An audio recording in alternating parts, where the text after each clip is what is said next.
Ay doktor, bir dənə konfet yedim, bütün breketlərim düşdü. Belə soğurma konfetlərdən dişləmək istədim, bütün breketlərim düşdü.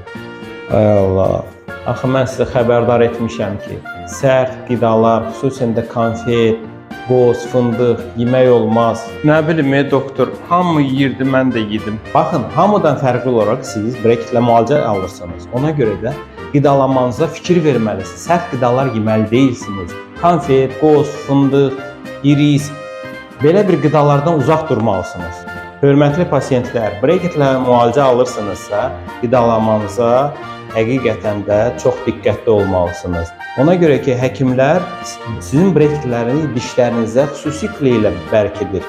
O kleylərin tərkibi elədir ki, həm yapışdırmaq asandır, həm lazım olanda qopartmaq asan olsun ki, gələcəkdə dişlərinizin emal qatına zədə dəyməsin.